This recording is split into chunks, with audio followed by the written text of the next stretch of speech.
Bonjour à tous les gourmands. Aujourd'hui, on va préparer ensemble un grand classique qui met tout le monde d'accord, la tarte aux pommes. Mais attention, pas n'importe laquelle. Je vous livre ma recette super facile et rapide pour un résultat croustillant et fondant à la fois. C'est parti. Pour notre tarte pour 6 personnes, vous aurez besoin d'une pâte sablée ou brisée. C'est comme vous préférez. Moi, j'adore le croquant de la sablée. Ensuite, il nous faut 4 belles pommes, type golden ou gala, bien sucrées. Prévoyez aussi 80 g de sucre roux, 50 g de beurre, une cuillère à café de cannelle et un petit peu de compote de pommes pour la gourmandise.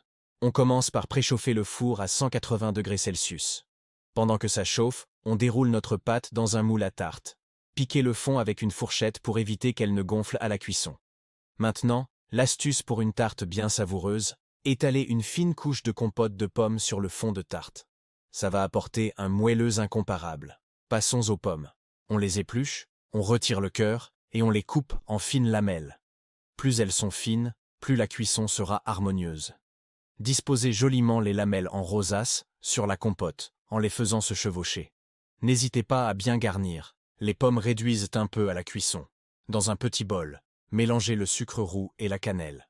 Saupoudrez généreusement ce mélange sur toute la surface des pommes. C'est ce qui va caraméliser et donner ce goût si réconfortant. Pour finir, coupez le beurre froid en petits morceaux et répartissez-les sur la tarte. C'est le secret pour une surface bien dorée et brillante. Allez, on enfourne pour environ 30 à 35 minutes. La tarte est prête quand les bords de la pâte sont bien dorés et que les pommes sont tendres et légèrement caramélisées. Laissez-la tiédir un peu avant de vous jeter dessus, même si je sais que c'est difficile d'attendre. Et voilà, une magnifique tarte aux pommes maison, prête à être dégustée. Servez-la tiède. Pourquoi pas avec une boule de glace à la vanille ou une cuillère de crème fraîche. Un vrai délice. J'espère que cette recette vous a plu. Si c'est le cas, n'oubliez pas de laisser un petit pouce bleu, ça fait toujours plaisir. Et pour ne manquer aucune de mes prochaines vidéos gourmandes, abonnez-vous à la chaîne. Merci d'avoir regardé, et à très bientôt pour une nouvelle recette.